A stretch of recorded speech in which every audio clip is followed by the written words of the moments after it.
महाराज जी, हमने सुना है महर्षि दयानंद जी का सन 1857 के स्वतंत्रता संग्राम में बहुत बड़ा योगदान था। यही इस स्वतंत्रता संग्राम के मुख्य प्रेरणा स्रोत थे। आप जी के क्या विचार हैं? सन 1857 के स्वतंत्रता संग्राम में महर्षि दयानंद का कोई योगदान नहीं था। इनके अनुयायियों ने इसकी फोकट महिमा बना रखी थी। ये सन 1857 से लेकर सन 1860 तक तो इसका पता नहीं कहाँ रहा, युग गायब था, छुप गया डर के। नर्मदा तट पर जाकर कति सांस गोट गया। अरे बात करें, ये स्वतंत्रता संग्राम में बड़ा योगदान था। ये तो भाग गया छुप के, दिखाते प्रमाण। इन्हीं के चेलों की लिखी पुस्तकों में प्रमाण अभी दिखाता हूँ। देखो, महर्षि दयानंद का सन 1857 के स्वतंत्रता संग्राम में कोई योगदान नहीं था, यो डर के छुप गया था। इन्हीं के अनुयायियों के द्वारा लिखी पुस्तकों में आपको प्रमाण करते हैं। देखिए, प्रमाण दिखाते हैं।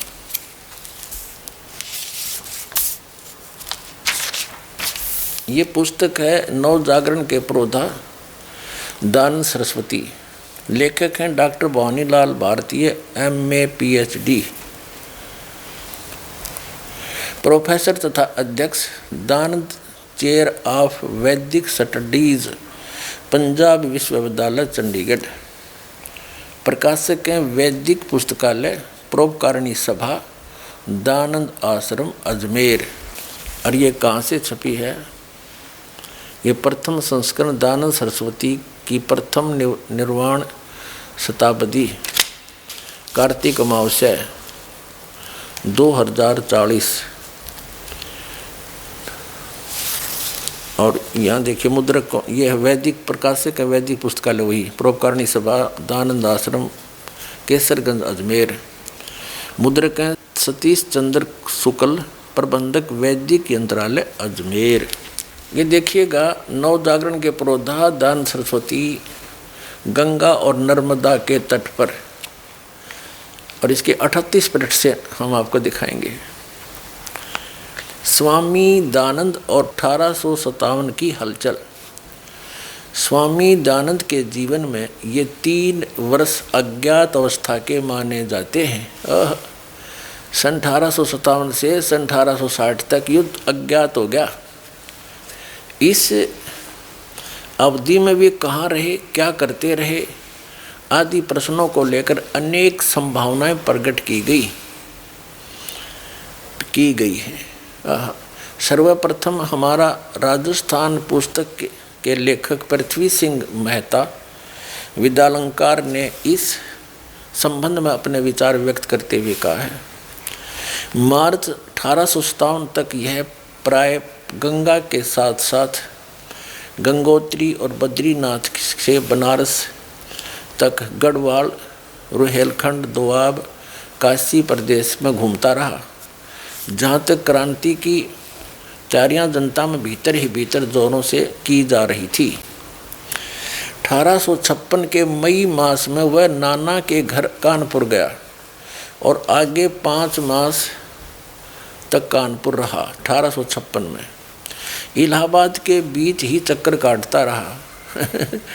फिर बनारस, मिर्ज़ापुर, चुनार होकर मार्च 1857 में जब क्रांति की तैयारियां लगभग पूरी हो चुकी थी और नाना साहेब सैकड़ों संदेशवाहक साधुओं, फकीरों आदि के रूप में पूर्व, पश्चिम, उत्तर, दक्षिण देश के हर कोने में क्रांति का संदेश लेकर रवाना हुए और स्वयं नाना साहेब और आजी मुल्ला भी क्रांति आरंभ करने की तारीख निश्चय कर उसकी सारी तैयारी अपनी आँखों से देख लेने को तीर्थ यात्रा करने निकले।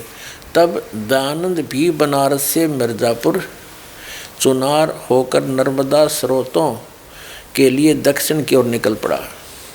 अपने प्रारंभिक जीवन का परिचय देने के लिए दयानंद की सब लिखित जीवनी में यहाँ आकर एकाएक अंत हो जाता है। आगे 3 साल क्रांति युद्ध के दिनों में वो कहाँ रहा और क्या करता रहा, इसकी कोई विगत उसने कभी नहीं दी। देख रहा बांग पिए पड़ा वहाँ पर नर्मदा के तट पर, नौकर भगवान खोजने के लिए निकला था, जंगलों में घुस गया, आगे रीछ भी आगे, उल्टा नहीं हटा, और लोगों ने मना भी किया, महाराज आगे मत जाओ, भयंकर जंगल है, और डरता भाज रहा। 1857 का युद्ध हो चुका था और इन साधु महात्माओं को पकड़ पकड़ जेलों में ठोका जा रहा था। यूँ भाज गया, अंदर छुप गया 3 साल तक, इसका पता नहीं कहाँ भांग पिए पड़ा रहा। हर बात करेंगे स्वतंत्रता संग्राम में इसका बड़ा कुछ योगदान था, इस जैसा कायर नहीं था। आपके समक्ष है उन्हीं की लिखी हुई पुस्तक दास दिखा रहा है। आगे देखो, ये न्यू ना कह दें, रामपाल महर्षि दयानंद का कंप्लीट ना दिखाता, केवल उन्हीं बातों को दिखाता जो उनके अनुकूल हों। ये भी सब के अनुकूल दिखा रहा हूँ। देखो आगे यहाँ तक पढ़ लिया, विगत कभी नहीं दिया।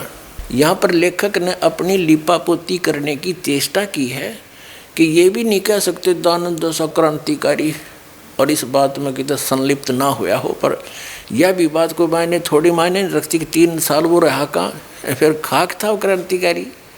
देखिए यह कहना तो कठिन है कि क्रांति युद्ध का या उसके संगठन के प्रति उसका रुख क्या रहा और उसने भी उसमें कोई भाग लिया या नहीं, तो भी उनकी जीवन घटनाओं की तिथियों का जो संक्षिप्त सा विवरण ऊपर दिया गया है, उससे यह बात तो स्पष्ट हो ही सकती है कि क्रांति की तैयारियों आदि से उसे निकट परिचय होने का अवसर अवश्य मिला।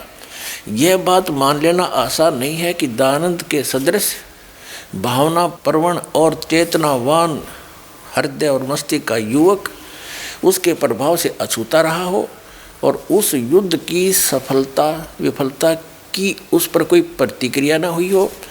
अतः उसकी उन 3 वर्षों के बारे में चुप्पी भी कम अर्थ भरी प्रतीत नहीं होती। देखा, इब्नो कहे भाई यूँ भी ना मान सकते कि उसने ना बेरा हो के होने लग रहा देश में तैयारी हो रही है। नो तो उसने बेरा था जब छपया, ये पता था तभी तो बाज गया कि सिर ना लट लग जा, गोली मार दे कोई, जा छपया। और इसको क्यों बड़ा क्रांतिकारी था, इसके चेला ने देख कितना महान बना रखा था महर्षि दयानंद। देखियो हो हे भगवान, जब सारा कुछ इससे हाथ में दे दिया इनने, झंडा झंडा दे गए और ऐसा बना रखा जब एक महापुरुष था तो यही था। इसकी जीवनी आप देख रहे थे क्या था। अब ये दयानंद जी अक्टूबर 1856 में भांग पीवा था, फिर 4-5 महीने भी वही घूमता रहा। मार्च के बाद तो दिखाई नहीं दिया 1857 मार्च के बाद, और जून 1857 में वो क्रांति यानी क्रांति आई थी, स्वतंत्रता संग्राम शुरू हुआ था। और 3 साल जमाकती न्यू हलियाना भी कितना जिक्र भी नहीं रहा। जब आया महर्षि जी निकल गया बाहर, लग गया प्रचार करने, यो प्रचार कर गया फिर वो बाहर महर्षि। अब आप जी को एक झलक इन सार्वदेशिक आर्य प्रतिनिधि सभा महर्षि दयानंद जी के चेलियों द्वारा छपवाई पुस्तक में प्रमाण करते हैं। देखिएगा, ये है श्रीमद दयानंद प्रकाश, लेखक है स्वामी सत्यानंद, प्रकाशक है सार्वदेशिक आर्य प्रतिनिधि सभा 3/5 महर्षि दयानंद भवन, रामलीला मैदान, नई दिल्ली। और ये कहाँ से छपी है देखिएगा, ये वही प्रकाशक हैं 2002 में या छपी है, सन 2002 में। मुद्रक है Prince offsets, Pataudi house, Daryaganj, नई दिल्ली से। अब देखना, अब 36 पृष्ठ, 6ठे सर्ग का 6ठा सर्ग श्रीमद दयानंद प्रकाश, चैत्र 1914 में यानी मार्च 1857 में। वहाँ से आगे चलकर स्वामी जी महाराज ने नर्मदा नदी का स्रोत देखने की लालसा से यात्रा आरंभ कर दी। उन्हें पता लग गया कि लठ बाजन वाला है स्वतंत्रता संग्राम का, खिसक गया नर्मदा को तटों पर। और आगे देखो ही नहीं के कर कमलों से है, यहाँ देखना, ये 42 पृष्ठ पर श्रीमद् दान प्रकाश 7वां सर्ग और 42 पृष्ठ पे। इन्होंने जो 13वां गुरु बनाया वो है विरजानंद। एक स्पष्ट वक्ता, निष्कपट स्वभाव और सरल वृत्ति साधु थे। वे ज्ञान ध्यान में निमग्न रहने वाले अभ्यासी और उत्तम कोटि के दंडी स्वामी थे। ये शंकराचार्यों वाली ही परंपरा से संबंधित थे। और यो दानंद भी दंडी स्वामी था, इस विरजानंद का चेला था। आगे देखो, इसी 42 पृष्ठ पे पढ़ रहे हैं हम। दंडी जी की आयु उस समय 81 वर्ष की थी, विरजानंद की। अच्छा, संवत 1914 की भारी सैनिक हलचल प्राय शांत हो गई थी। अब यतर ततर ही उसकी सुलगती हुई चिंगारियां दिखाई देती थी और युग डर को भाज गया। फिर इसने सोची तो बार गार मरिया। अब देखो क्या बताते हैं कब चमका फिर यू आके। कार्तिक सुदी 2 1917 में स्वामी दानंद सरस्वती मथुरा में प्रविष्ट हुए। आए शेर निकल गए 1917 में। संवत 1914 के गायब संवत 1917 में आए, यानी सन 1860 में। इन्हें सोचा कति शांति हो लड़ते जब लिखूँगा बाहर नर्मदा के जंगलों में थे। वहाँ के खोज के लाया, भगवान बांध रखा था किसी ने वहाँ पर जंगलों में। फिर वेदों ने कहा सिर पर धरे फिरे, जब ऐसे धक्के खानते भगवान मिलना था जैसे महर्षि दानंद ने खाए। 13 ज्ञानी गुरु करे और 13वां विरजानंद नेत्रहीन था। ये दंडी स्वामी था, विष्णु का उपासक था। ये हम 42 पृष्ठ पढ़ रहे हैं, वही श्रीमद् दान प्रकाश 7वां सर्ग आ गया अभी। वो 6ठा सर्ग था पहले। अब कार्तिक सुदी 2 संवत 1917 यानी सन 1860 में। 1917 तो विक्रमी संवत है, इसमें 57 कम कर दो। सन 1860 में आया, सन 1857 का भाग्य हुआ। 3 साल बाद से दर्शन दिखाए इसने। विक्रमी संवत 1917 को स्वामी दान सरस्वती मथुरा में प्रविष्ट हुए और सीधे दंडी जी की अटालिका पर चढ़कर उसका द्वार खटखटाया, यानी उसके पास व्याकरण पढ़े। अब हम आते हैं, इसे सिद्ध हो गया कि जो स्वतंत्रता संग्राम में महर्षि दयानंद का कोई योगदान नहीं था। इसके झूठी फोकट महिमा बना रखी थी। अब हम फिर आते हैं, ये वही पुस्तक नवजागरण के प्रोधा दयानंद सरस्वती के लेखक ये हैं भवानी लाल भारतीय PhD ये, और प्रकाशक ये हैं इनके, मुद्रक ये। अब हम इसके यहाँ आते हैं, ये देखिएगा 41वां पृष्ठ 41 और गंगा और नर्मदा तट पर ये इसका प्रसंग है। यहाँ आगे सन 1857 के विपल के अंतिम रूप से विफल हो जाने के लगभग 2 वर्ष पश्चात 1857 के गदर स्वतंत्रता संग्राम जो विफल हो लिया था, कति विफल हो जाने के लगभग 2 वर्ष पश्चात 2 वर्ष बाद स्वामी दानंद सन 1860 में 3 साल बाद विरजानंद की पाठशाला में आए। ठीक है, मैं पक्का कर दूंगा इसका काम, देखते जाओ। अभी आपने 41 पृष्ठ पढ़ा, इसी पुस्तक का अब 42 पढ़ते हैं। नवजागरण के प्रोधा स्वामी दानंद सरस्वती, वही गंगा और नर्मदा तट। यहाँ देखो क्या लिखा है कि पंडित जयचंद्र विद्यालंकार की एतद विषयक अन्य उपपत्तियों तो आशय अनुश्रुतियों अथवा अनुमानों पर ही आश्रित है। ऊपर जो किसी ने लिपापोती करने की कोशिश की है, बड़ा क्रांतिकारी थे, 1857 के युद्ध में बड़ा दान था। तो ये लेखक कह रहा है कि यह उसकी अपनी कपोल कल्पित थी, सच्चाई नहीं थी। देखिए कि अथवा अनुमानों पर ही आश्रित हैं। यथा उन्होंने बनारस के उदासी मठ के सतस्वरूप शास्त्री के कथन को उद्धृत करते हुए लिखा है कि साधु संप्रदाय में तो बार बार ये अनुश्रुति चली आती है। दयानंद ने 1857 के संघर्ष में महत्वपूर्ण भाग लिया था। ये पुस्तक का लेखक भी आर्य समाजी है और ये पहले किसी ने बीच बीच में वैसे बकवाद गढ़ दी, उसका 1857 में बड़ा योगदान था, उसने कैंसिल कर रहा खुद अपने कलम से कि या तो बकवाद थी उनकी। देखिए कि दयानंद ने 1857 के संघर्ष में महत्वपूर्ण भाग लिया था, परंतु इस अनुश्रुति का आधार क्या है इसे आज तक कोई नहीं बता सका। सत्यार प्रकाश के, ये तो अलग बात है।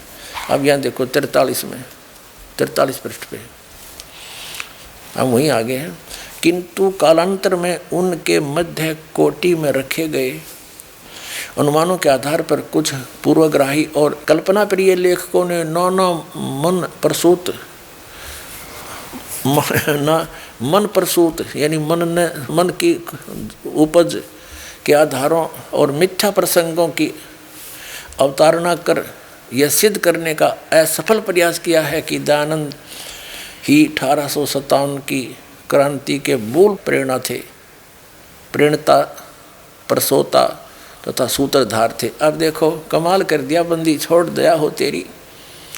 इन्हीं के आर्य समाजिया ने खंडन कर रखा है कि बकवाद करा करते, तो इन्हों का महर्षि दयानंद का बड़ा योगदान था, वही मुख्य प्रेरणा स्रोत थे 1857 के युद्ध के, यानी स्वतंत्रता संग्राम के। ये खुद कह रहा है, ये बकवाद थी इनकी। ये देखो कहते हैं इनके मन प्रसूता है, मन की उपज के आधारों से इन्होंने मिथ्या प्रसंगों के अवतारण कर यह सिद्ध करने का असफल प्रयास किया है कि दयानंद ही 1857 की क्रांति के मूल प्रेरणता, प्रसूतता तथा सूत्र आधार थे। अपने कल्पना विलास को उन्होंने सीमातीत रूप से विशद और व्यापक कर दिया, जिसका कोई और छोर भी नहीं है। अब कटाक्ष कर लेखक की इन नकली जो मिथ्या भाषण करा करते, बड़ा योगदान था स्वतंत्रता संग्राम में 1857 में महर्षि दयानंद का। ये खुद कह रहा है कि ये कपोल कल्पित थे इनके, बेमतलब की असीमित व्याख्या कर दी, बकवाद गढ़ दी, व्यापक कर दिया, जिसका कोई और छोर भी नहीं था। कल्पना प्रवण लेखकों की यह असीमित उड़ान कहाँ जाकर समाप्त होगी, इसका अनुमान करना भी कठिन है। यानी कल्पना करने वालों की अब मन कल्पित उड़ान महर्षि दयानंद 1857 का मूल आधार था।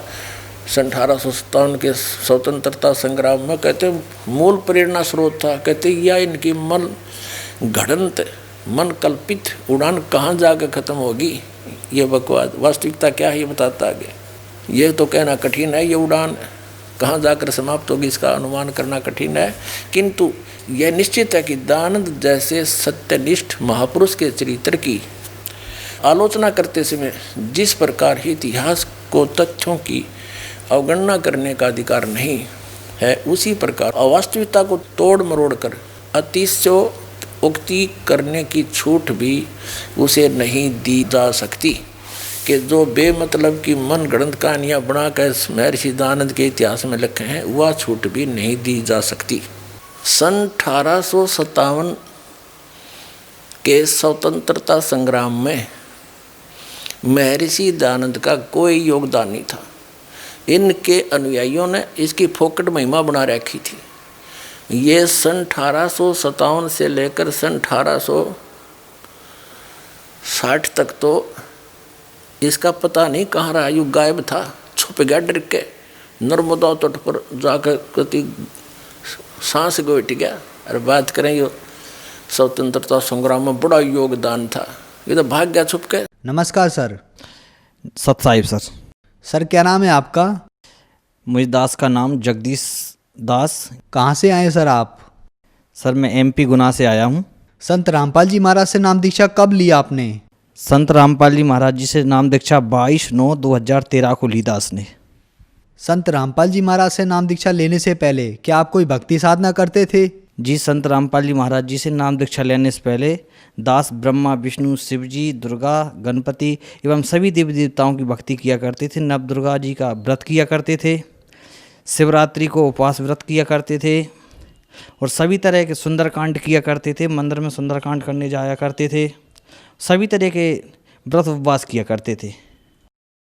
तो सर देवी देवताओं की इतनी भक्ति की, 9 दुर्गों के इतने व्रत किए, उनसे आपको क्या क्या लाभ हुए?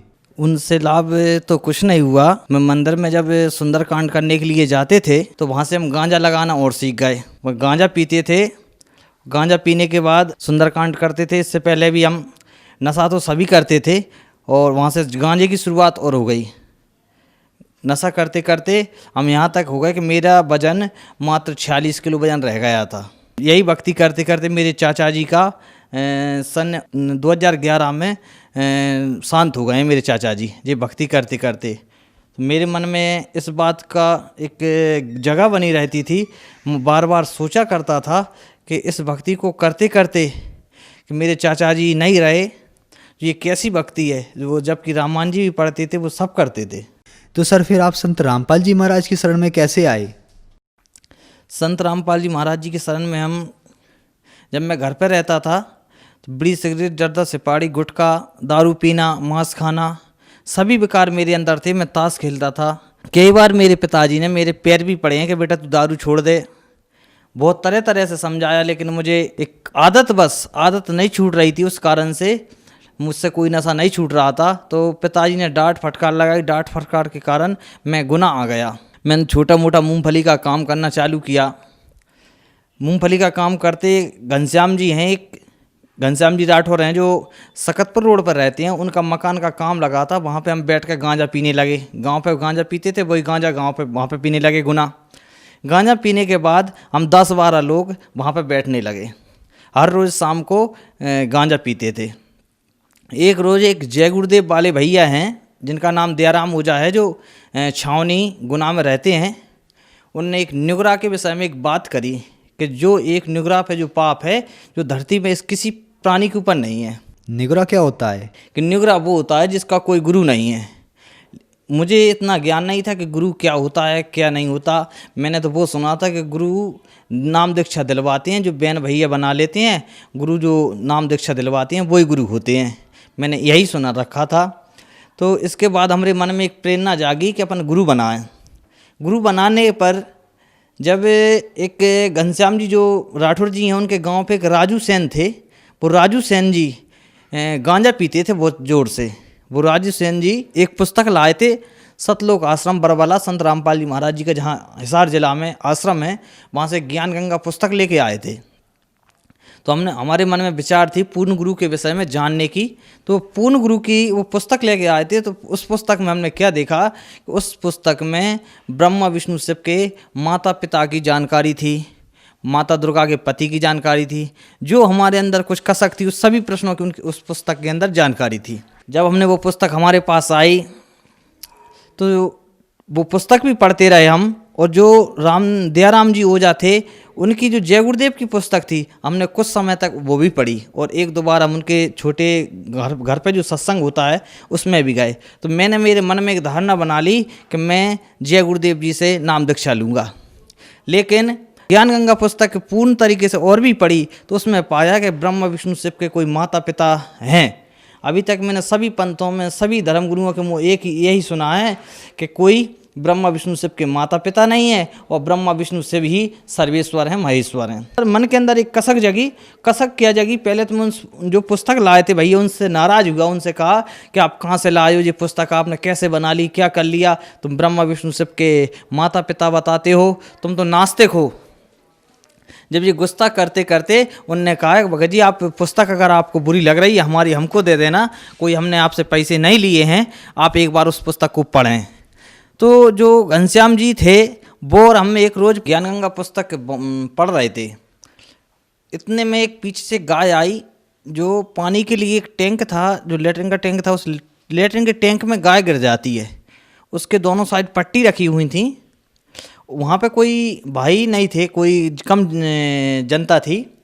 तो हमरे मन में एक सोच आया, विचार आया कि ऐसा ना हो जो गाय मर जाए जब नीचे ऊपर जा रही है। ऐसा ना हो कि कल अगर हम कहेंगे कि गाय अपने आप गिरी है तो कोई नहीं मानेगा, सब यही कहेंगे कि इन लोगों ने गाय को भगाया होगा तो इसलिए गाय गिर गई, तो हम परेशान हो जाएंगे। बहुत ज़्यादा हम परेशान हो गए। तो जो घनश्याम जी राठौर जी थे वो तो भाइयों के लिए लिवाने के लिए चले गए कि इस गाय को उठाना है। और मैं ये सोचने लगा कि ये गाय नीचे ऊपर जा रही है, इसका क्या होगा। तो मुझे अचानक से ज्ञान गंगा पर मेरी नज़र पड़ती है और ज्ञान गंगा के पहले पेज पे ही संत रामपाल जी महाराज जी का फोटो आता है। उस फोटो को देखकर मैं प्रार्थना करता हूँ कि हे संत रामपाल जी महाराज, मैंने सुना है कि आप परमात्मा के अवतार हैं। आज जो ये गाय गिर गई है, हम पर इतनी कृपा बख्शो कि इस गाय ना मरे, नहीं हम पे ये दुनिया वाले गौ हत्यारा कहेंगे। तो इतना सोचते ही मेरे मन में एक विचार आता है, एक झनकार सी आती है मेरे कान में कि इस चेरी को इस गाय के नीचे लगा दो और इस चेरी पर बैठ जाओ जो बांस की होती है। मैंने उस गाय के नीचे उस चेरी को लगाया और एक साइड से मैं बैठ गया तो गाय वो पानी में अथफर हो गई और वो नीचे ऊपर जाना उसका बंद हो गया। इतने में जो घनश्याम जी आ गए, फिर हमने उस गाय को निकाल लिया काफ़ी परेशान होने के बाद। तो मेरे मन में एक ये विचार बन गया कि संत रामपाल जी महाराज जी पूर्ण संत हैं, क्योंकि ब्रह्मा विष्णु शिव का जो उन्होंने पता बताया था जो ज्ञान गंगा पुस्तक के अंदर, मैंने शिव पुराण के अंदर भी मिलाया, श्रीमद् देवी भागवत जी के अंदर भी मिलाया। तो इस कारण से मेरे अंदर विचार बन गया कि हाँ, संत रामपाल जी महाराज पूर्ण संत हैं। कुछ दिन बाद हम विचार बनाते हैं बरवाला संत रामपाल जी महाराज जी के बरवाला आश्रम जाने की, जो हिसार जिला में हैं। वहाँ पे हम जाते हैं, नाम दीक्षा ले ली। तो सर, संत रामपाल जी महाराज से नाम दीक्षा लेने के बाद हमने बहुत से संत रामपाल जी महाराज के शिष्यों से सुना है कि उन्हें बहुत से लाभ प्राप्त होते हैं, तो क्या आपको भी कोई लाभ प्राप्त हुए? मुझे सबसे बड़ा लाभ तो ये मिला, पहली बात तो मेरे जो 5 नशा थे वो पूरी तरीके से नशा छूट गए हैं। उस समय मेरा 46 किलो वजन था, आज परमात्मा की दया से मैं हष्ट पुष्ट हूँ। आज मुझे कोई परेशानी नहीं होती। उस समय मैं बैठता तो मेरी दोनों आंखें मुछ जाती थी, आज मुझे कोई थकावट महसूस नहीं होती। पहला लाभ तो ये हुआ। दूसरा लाभ ये हुआ, सर मेरे हृदय में जहाँ पे कुछ दर्द उठता था तो अब वो दर्द भी नहीं उठता, दर्द भी पूरी तरीके से साफ है। पत्नी है, उन पत्नी के लिए ज़्यादा तबीयत ख़राब रहती थी, सोती रहती थी, कुछ भूत प्रीत का चक्कर भी था। तो हमने नाम दीक्षा लेने के बाद मालिक के जहाँ पे प्रार्थना लगवाई फ़ोन पे कि मालिक जी ऐसी ऐसी प्रार्थना रहती है, तो उन्होंने बताया कि पत्नी के लिए नाम उपदेश दिलवाएँ। तो हमने पत्नी के लिए नाम उपदेश दिलवाया। उस दिन से वो भी पूर्ण तरीके से ठीक हैं और हमें भी बहुत सारे लाभ हुए और मालिक का आज ज्ञान से परिचित हो गए हैं। सर, आपने बताया कि आप संत रामपाल जी महाराज की शरण में आए और आपका नशा छूट गया। आज पूरे विश्व में नशा बुरे तरीके से फैला हुआ है और सरकारें, एनजीओस और बहुत सारी संस्थाएं इस नशे को छुड़वाने के लिए बहुत से प्रयास करते हैं, लेकिन ऐसा नहीं हो पा रहा है। संत रामपाल जी से आपको ऐसी कौन सी दवाई मिली जिससे आपका नशा छूट गया? जी सर, जब मैं सुंदरकांड में जाता था उसमें बोला जाता था, गम्मत होती थी, गम्मत में सुना था मैंने, कहा करते थे कि सदा भवानी दायनी सन्मुख रहें गणेश, 5 देव रक्षा करें ब्रह्मा विष्णु महेश। सर, तो मुझे 5 देव का नाम तो सुना था मुझे, लेकिन 3 देव सुनने में आते थे कि ब्रह्मा विष्णु महेश। लेकिन संत रामपाल जी महाराज जी से दीक्षा लेने के बाद मैंने पाया है कि 5 देव उन्होंने बताए हैं कि जो 5 देव अपने शरीर में वास कर रहे हैं, किसी अन्य चीज़ में नहीं है। जहाँ जीव है शरीर में, वहाँ 5 देव वास कर रहे हैं। एक चीज़ और सुनी थी मैंने, जो रामायण जी के अंदर एक चौपाई आती है जो हर समय हिंदू भाई बोलते हैं, सब भाई बोलते हैं, मंगल भवने अमंगल हारी, द्रवहंस दशरथ अजर बिहारी। तो मैं एक मन में एक विचारधारा बनाता था कि इसका क्या अर्थ बनता है, लेकिन मुझे संत रामपाल जी महाराज जी की दया से प्राप्त हुई जानकारी के अनुसार उन्होंने समझाया कि मंगल यानी शुभ, भवन यानी शरीर। ये शुभ करने के लिए शरीर मिला है और इससे अमंगल कार्य कर रहे हैं। अमंगलहारी द्रवहंसो, जिसने ये शरीर दिया है, दशरथ जिसने 10 इंद्रियां हैं साथ में, दशरथ अजर बिहारी, वे परमात्मा खुद आपको लेने के लिए आएंगे। इस शरीर को शुद्ध रखें। जबकि हम भक्ति भी करते थे, इस शरीर को हमने शुद्ध भी नहीं रखा था।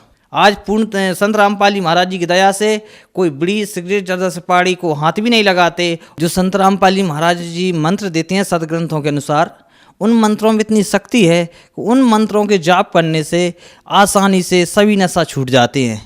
और जो संस्था हैं और धर्मगुरु हैं, इनके पास ना तो ऐसी कोई शक्ति है, ना ऐसा कोई मंत्र है सदग्रंथों से प्रमाणित जिससे कोई नशा छूट सके। एक संत रामपाल जी महाराज जो 4 वेद, 6 शास्त्र, 18 पुराण, 11 उपनिषद से ज्ञान दे रहे हैं, उनके मंत्रों में इतनी शक्ति है, उनके मंत्र जाप करने से सभी नशा विकार पूरी तरह से छूट रहे हैं। तो सर, जो भक्त समाज आज आपको देख रहा है, आप उन्हें क्या संदेश देना चाहोगे? वैसे सर, मैं संदेश देने वाला होता तो कोई नहीं हूँ, लेकिन मैं अपने आप में एक विचारधारा बनाता हूँ, सोचता हूँ कि जिस तरीके से संत रामपाल जी महाराज जी की शरण में आने से मेरे नशा विकार छूट गए हैं, भारत की युवा पीढ़ी आज पूरी तरह से नशे की तरफ चल रही है। भारत की युवा पीढ़ी को मैं एक संदेश देना चाहूँगा कि संत रामपाल जी महाराज जी का ज्ञान समझें। जो आज संत रामपाल जी महाराज पूरे विश्व के धर्म गुरुओं को ज्ञान चर्चा के लिए आमंत्रित कर रखा है, उनकी पुस्तकों को पढ़ें। पुस्तक पढ़ने के बाद अपना नशा बेकार छुटाएं और इस भारत को विनाश की तरफ बढ़ने से रोकें और संत रामपाल जी महाराज जी की शरण में आएं और उनसे नाम दीक्षा लें और अपना कल्याण करवाएं। सर, संत रामपाल जी महाराज से नाम दीक्षा कैसे ले सकते हैं? जो टीवी पे कई चैनलों पे सत्संग आ रहा है संत रामपाल जी का, उन चैनलों पर पट्टी आती है, पट्टी में नंबर आते हैं संत रामपाल जी महाराज जी के नाम दीक्षा केंद्रों के। नंबर से जानकारी लेकर नाम दीक्षा ले सकते हैं। एक पूर्ण संत रामपाल जी महाराज जी हैं जो आज शास्त्र के अनुकूल साधना बता रहे हैं। नहीं, सभी धर्म गुरु अपने ज्ञान गोटी लगा के जनता को ठगने का कार्य कर रहे हैं। और इस कबीर परमात्मा ने एक वाणी बोली, उसमें कहा है, कलयुग कठिन है, संत न चीने कोई, और कामी क्रोधी मस्खरा तिनका आदर होए। आज संत रामपाल जी महाराज शास्त्र के अनुकूल साधना बता रहे हैं तो लोगों को कड़वा लग रहा है, लोगों की धर्म गुरुओं की काली कमाई मारी जा रही है, इसलिए कड़वे लग रहे हैं। लेकिन संत रामपाल जी महाराज एक उपकार का कार्य कर रहे हैं, इसका पता सभी भारत के समाज को कुछ आगे चल के पता चलेगा, जब ये भारत विश्व में एक नाम अपना रोशन करेगा नशा बेकार छोड़कर। धन्यवाद सर। सत साहेब।